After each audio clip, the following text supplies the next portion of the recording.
So where did your family come from, and when did they come to Lenawee County? My recollection, I was just talking with my mother, Librada Amador. Her maiden name was Navarro.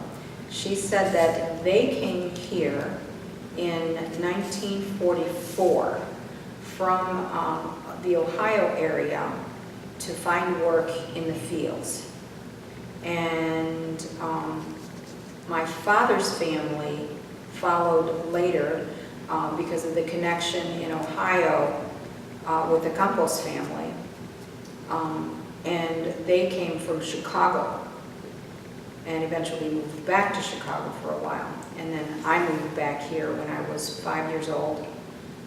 No, 8 years old. My mother corrected me on that. I thought I was 5. She said, no, I was 8. It was in 1958 that we came. So I remember starting school over in the Madison School. We lived with my grandparents, Ramon and Silveria Navarro at that time. And he had come here as a pastor, or to build a church in Lenawee County. And that's how he started connections there. Pearl Glazier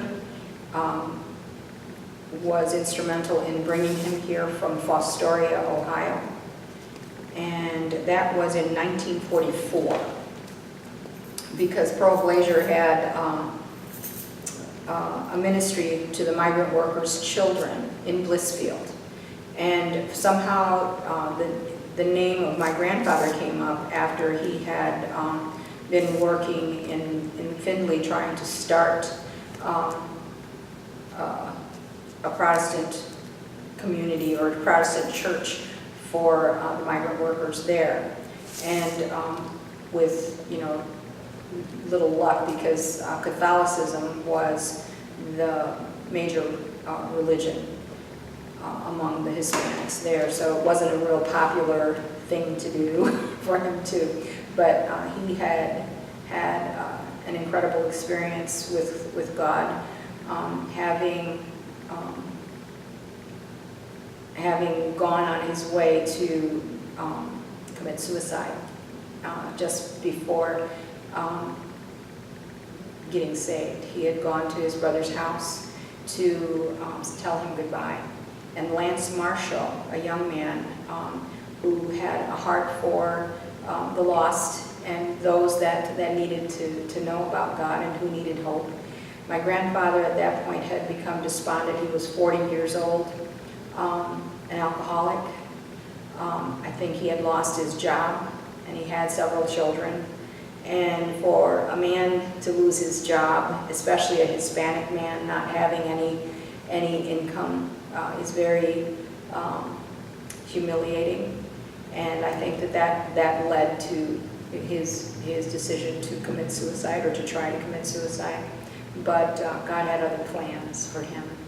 And Lance Marshall came to his brother's door, going door to door ministry, which is something that is pretty much unheard of anymore because of society, of all of the craziness that can happen. People are very distrusting of strangers.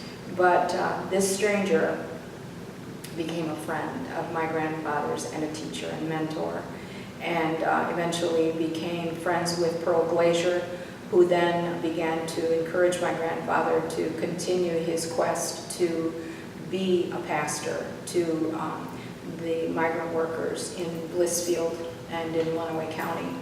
And they brought my grandfather here from Fostoria, Ohio to Adrian, Michigan. My mother said that they lived, I think it was around by the trailer court, by King's Mobile Home Court, around that area at that time before they ended up on Winter Street here in Adrian.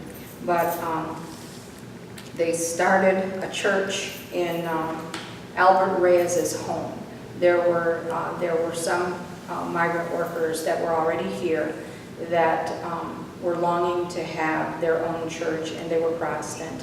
They had also come to a relationship with Jesus Christ, as my grandfather had, and he became a pastor and I believe he got his license at that time.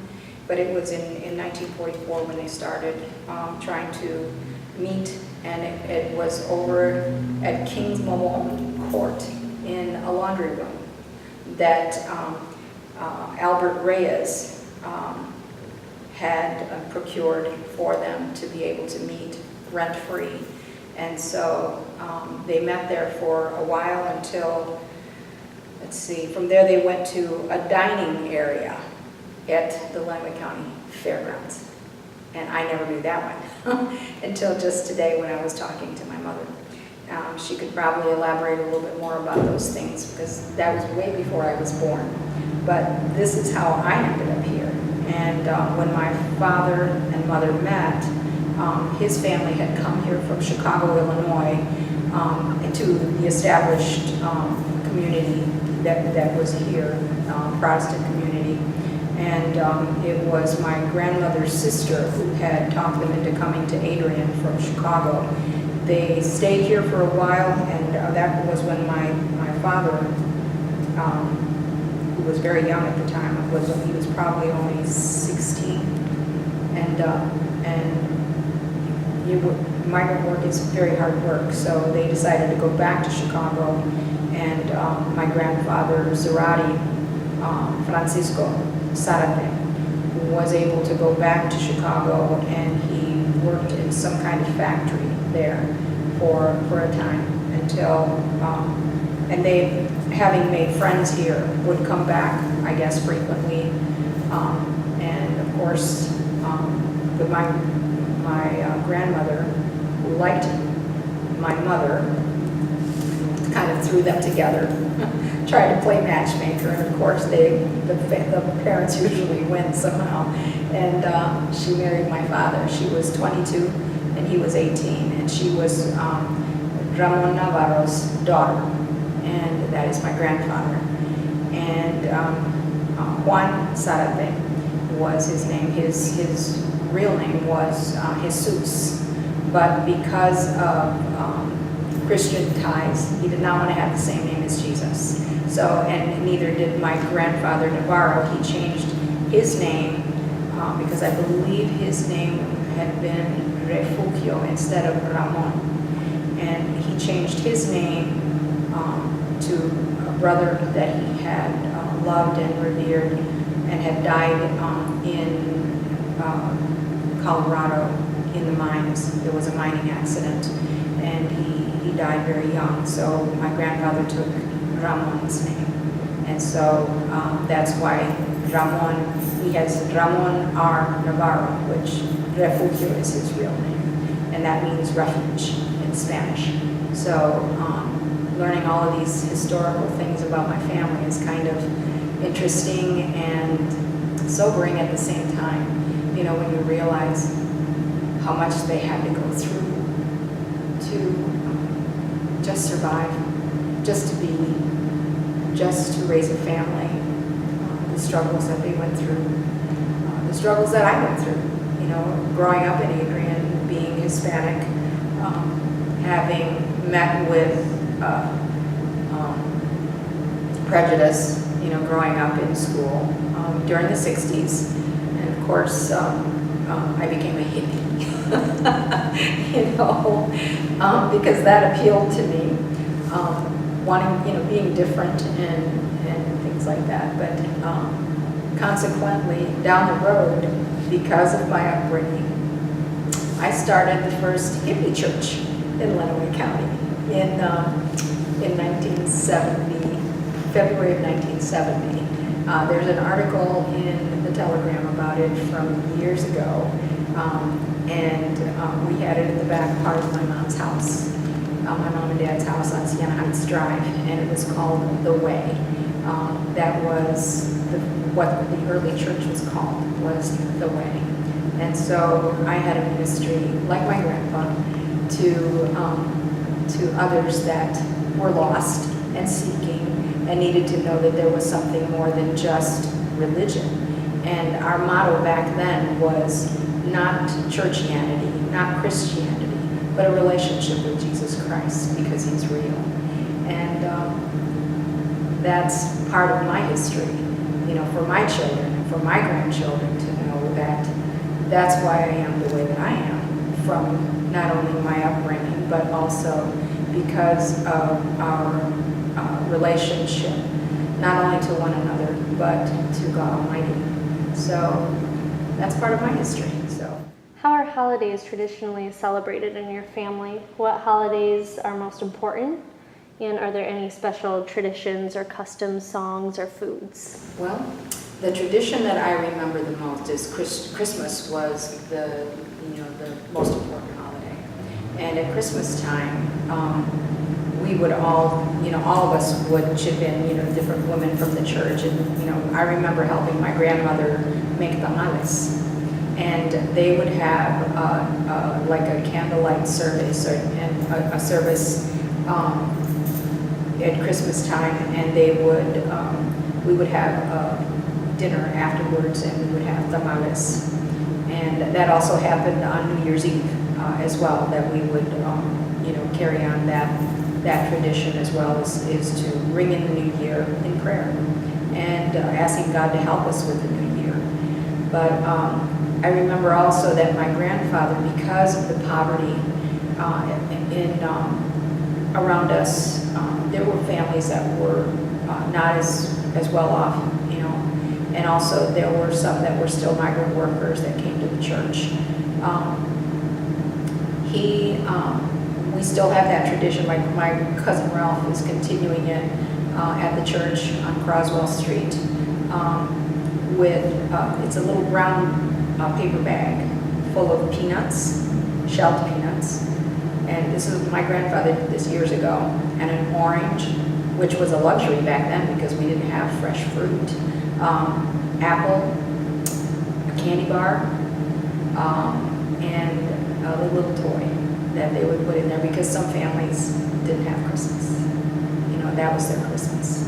And so he would hand those out after the service, and of course the kids were always first. They would line up and they would get the little brown bags of goodies, and they still carry on that tradition today. But I don't think the kids understand how meaningful that was to those of us that didn't have some of those luxuries early on. And Easter, of course, was always a real celebration as well. But those we would have separate meals afterwards, but they always had the sunrise service and tamales for breakfast, and the different, the eggs and the chorizo and just different things that people like Janie Soto, Juana Soto. She was a wonderful cook, and some of the other ladies that would come get together in the little kitchen in the basement and make all of these wonderful things for us to eat. So those were memorable. That's what I remember. And of course, we have our own family traditions. And for Christmas, it's not so much a Hispanic thing, but I think it's a universal thing where we try to remember what Christmas is really about, and not that it's Jesus' birthday that we're celebrating. It was the birth of hope for us all. Cool. I did want to ask you a question about any occupations you've particularly have had in the past and what you do now. Let's see.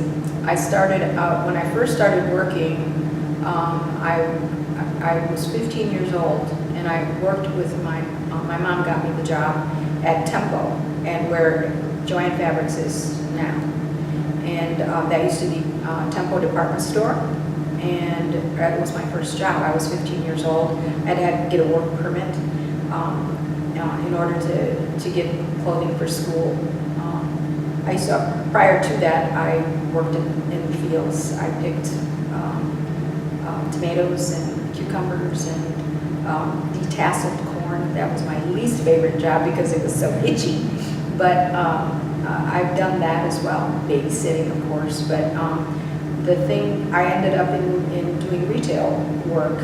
I was a cashier for years at Tempo.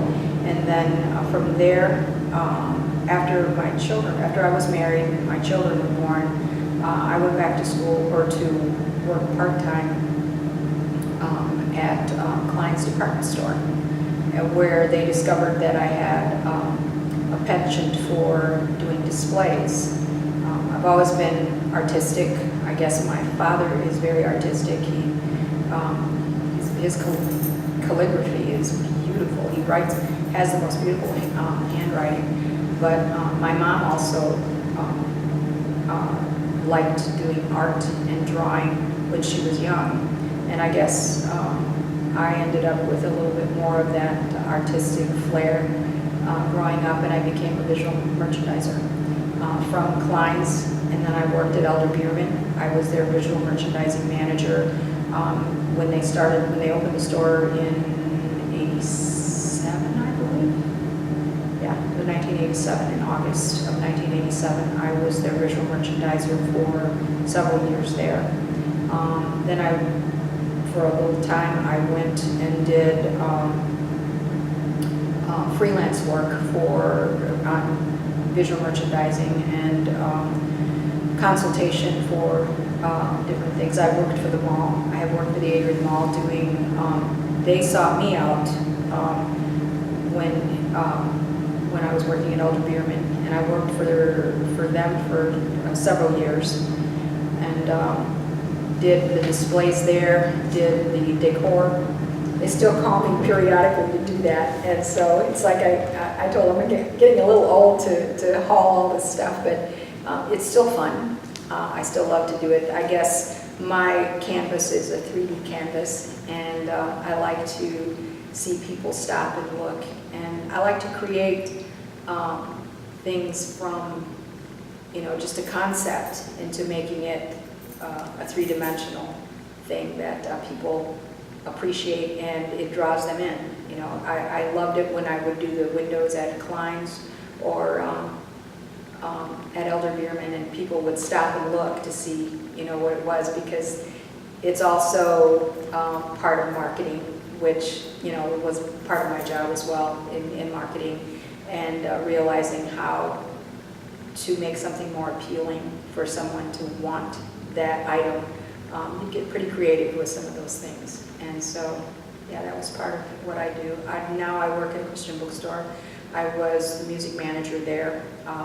I do a lot of visual merchandising and put things out there as well. I always do the Christmas decorating because nobody else cares like I do. It's like, it's Jesus' birthday, come on, people like to, so that's special to me. At the mall, it's a little bit different because they try to make it more generic and commercial, and I don't like that so much, but that doesn't have to mean that I have to portray that. I've been Santa's helper there for the past several years, and just try to bring cheer and encouragement where we can, and there's opportunities, wherever, just to show kindness. What Jesus would have done, it's his birthday after all, so I try to remember that and encourage people. But yeah, I still do the decorating there at the mall. I have for the past few years, but I told them I'm getting a little old now, so we're going to have to make some changes. But with everything that's changing at the mall too, that kind of makes me sad, that some of those traditions, some of those things are falling by the wayside. Yeah, that's me.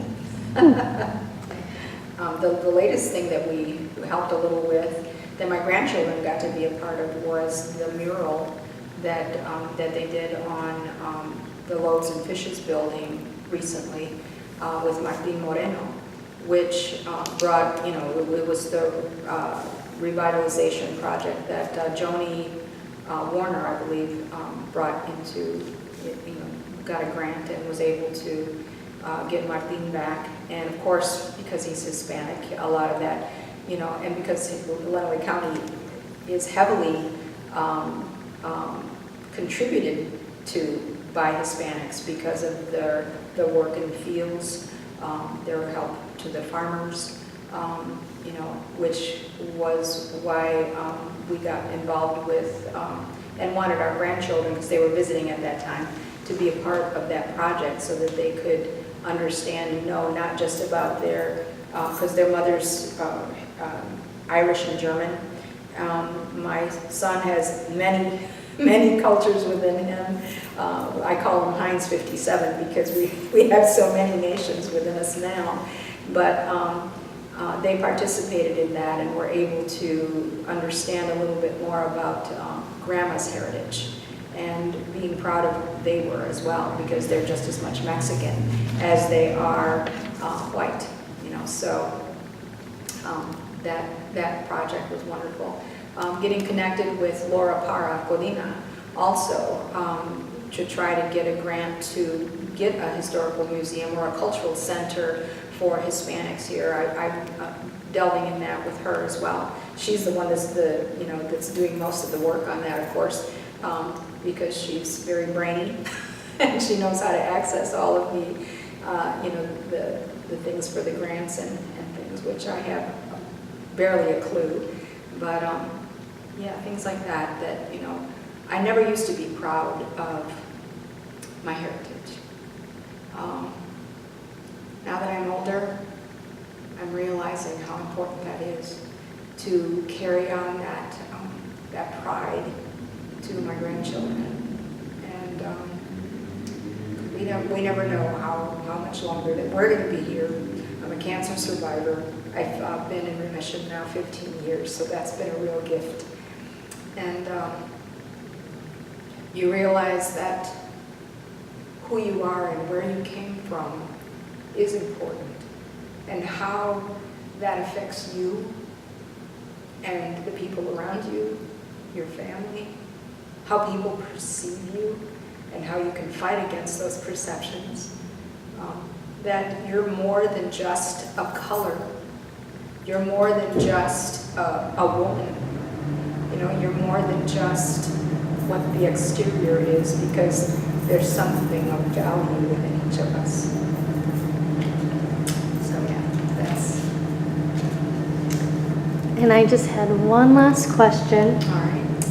On a lot of surveys and censuses, it says it refers to Latinos, Hispanics Americans. Do you have a preference of the identity you would like you call yourself? What do I call myself? I don't have a preference. Whether they call me Mexican, whether they call me Hispanic or Latina, it's all the same to me. You know, I'm still of that culture. That's still where my ancestry lies, and makes me who I am, but doesn't lock me into a type of person that I can be. I can have many, many likes. I can have many different abilities to be able to offer.